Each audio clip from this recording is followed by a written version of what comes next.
Today we're going to talk about our last topic with trig functions called inverse trig functions.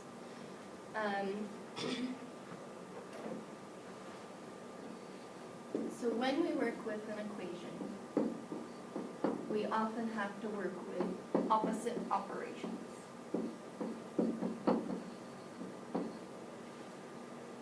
So we have a lot of opposites we've been working with.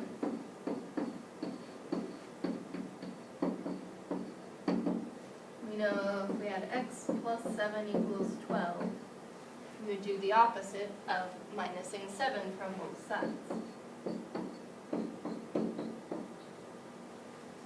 Or, if we had x minus 7 equals 12, we would do the opposite of adding 7 to both sides.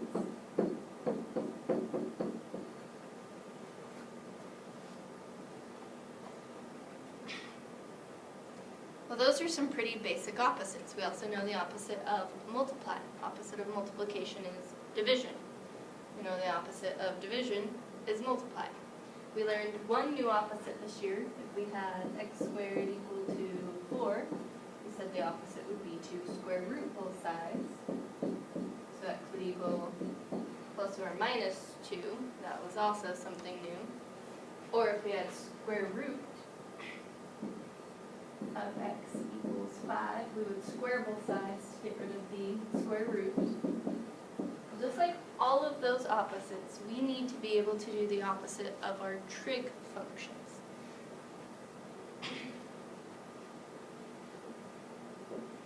So when we are working with an equation involving a trig function,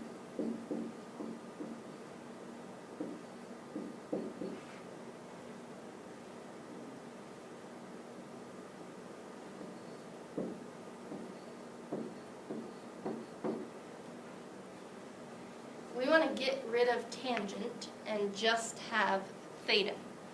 Now what you're going to be tempted to do is to divide by tangent, but that is impossible. Tangent is not attached to theta through multiplication.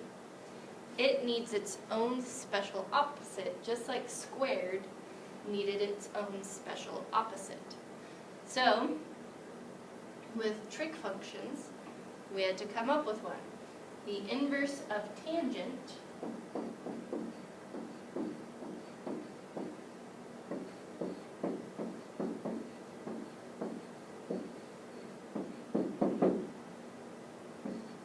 is just tangent with a -1 attached to it. Tangent with a -1 is called the inverse of tangent. The same thing would be for sine and cosine. Inverse of sine would be sine with a -1. Or cosine with a -1. Or they sometimes write it a different way, arctangent. But I most often stick with the tangent to the -1 notation. So looking at that, tangent theta equals 0.9004. If I'm going to get rid of the tangent in front of the theta, I would have to do inverse tangent of this entire thing. But what I do to one side, I must do to the other side anytime I'm working with an equation. So we'd also have to do the inverse tangent of the number on the other side. So inverse tangent and tangent cancel each other out. That's the whole goal, is get rid of that tangent piece there and just have theta left over. The other side, again, is something that's impossible to do without a calculator. So we go to the inverse tangent button. Most of the time on your graphing or scientific calculators, it's the second tangent button or second cosine button to get to the inverse. And then we plug in the number that was given, 0.0900. Oh, I put the points in the wrong place, sorry. 0.9004. We get 41.9999. That is close enough to 42 degrees that we could round up.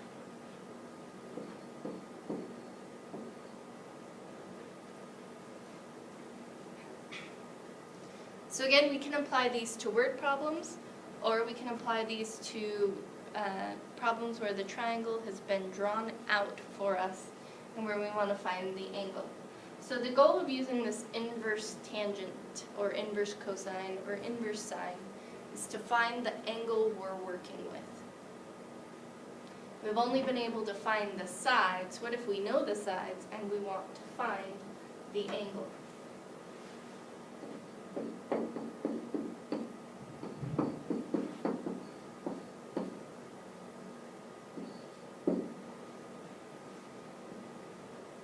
Now sometimes on the assignment, instead of using theta, it's going to use just capital A's or B's for the angle. It's going to say this. It'll give us information again about our triangle. And it said find angle A. So it wants us to find the angle by that letter A. So this would all be given to us except for the theta. The theta would not be written in there, but we could write it in ourselves to figure out what angle am I looking at. And we would want to write it in because that's how we identify which side's opposite, which side's hypotenuse, which side's adjacent. We do the same thing we've been doing on our trig problems last time. We label opposite, hypotenuse, and adjacent. 20 would be hypotenuse.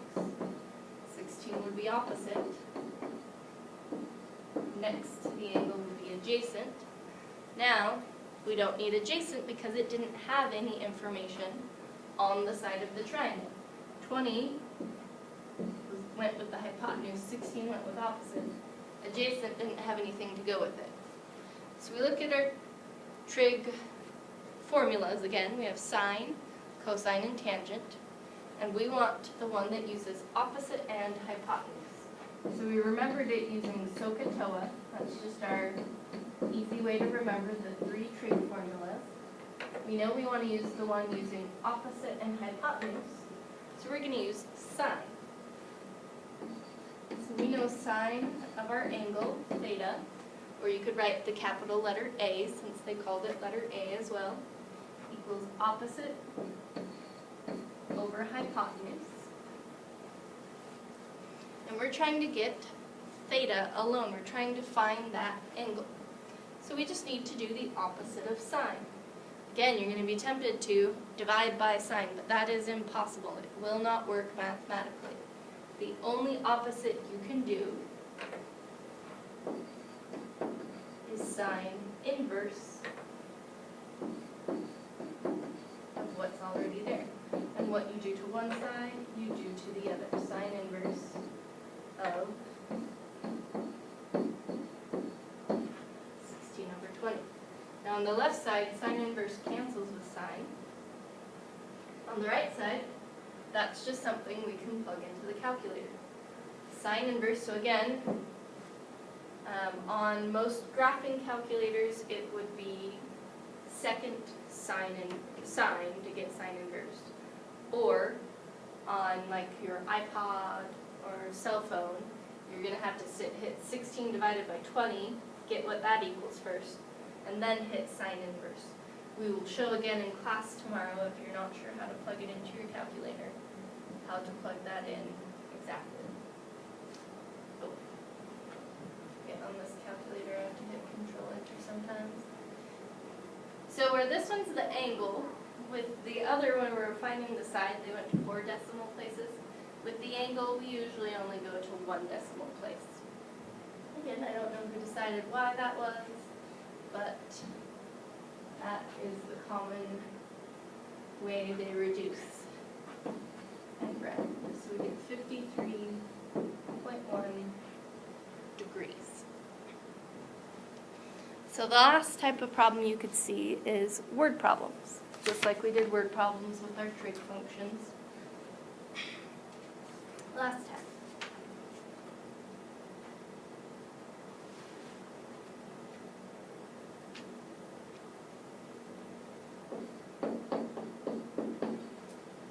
So let's say we have a 30-foot tree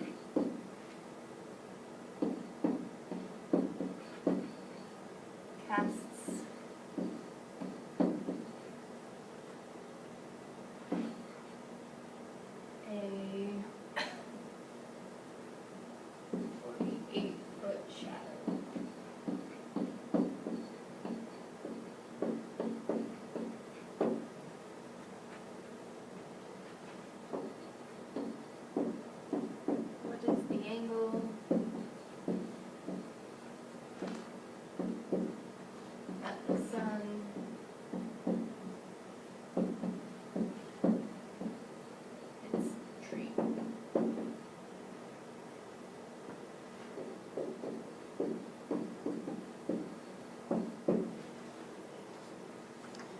we need to draw our picture of this situation and set up, label all the sides to set up our equation.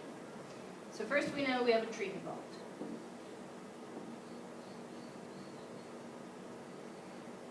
Here's my tree. My tree is 30 feet tall.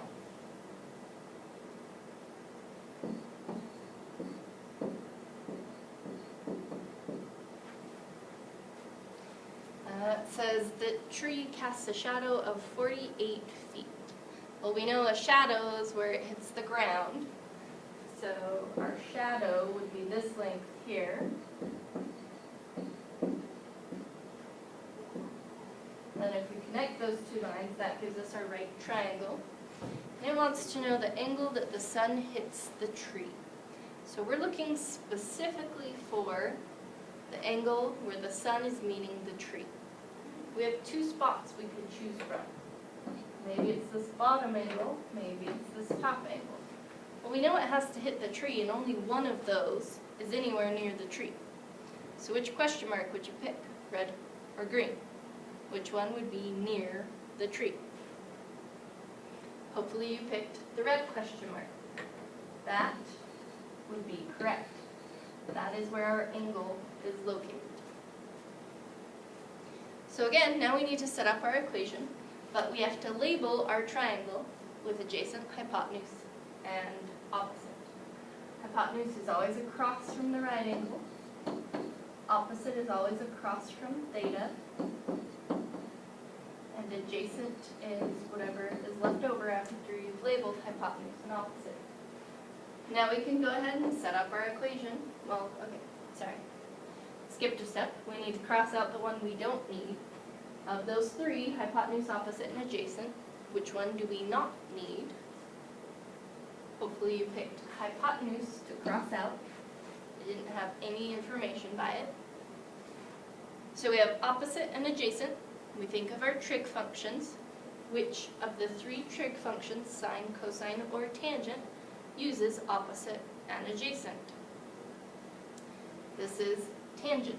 So tangent of our angle equals opposite over adjacent. Again, we want to get that angle. We're trying to get theta alone.